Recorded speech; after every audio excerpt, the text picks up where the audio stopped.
if you're ever asked for this information here, how many different ways can they visit car locations? You're probably asked about a permutation or a combination problem. We're going to use a permutation if the order we select those car sales places matters. If the order matters, we use a permutation. If the order matters in which we select 3 car locations to shop, then we use a combination.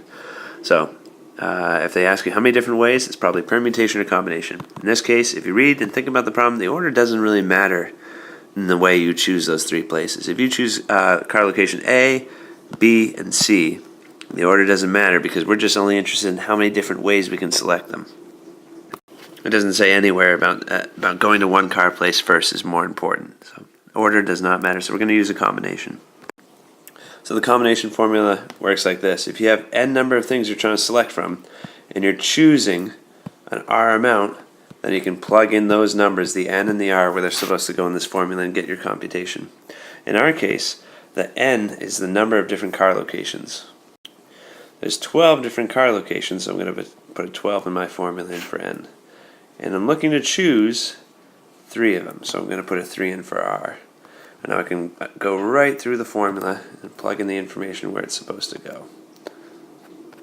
Oh, and shoot. That's what the formula looks like when you plug it all in.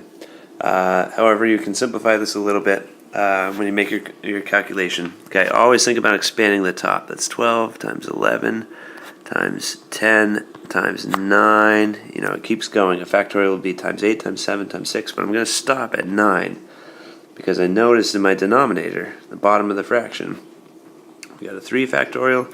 12 minus 3 gives me 9 factorial.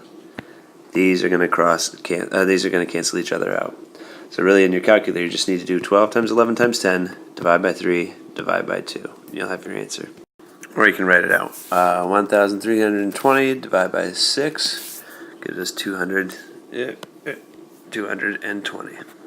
So there's 220 different ways you could choose 3 out of the 12 of those places. That's our final answer.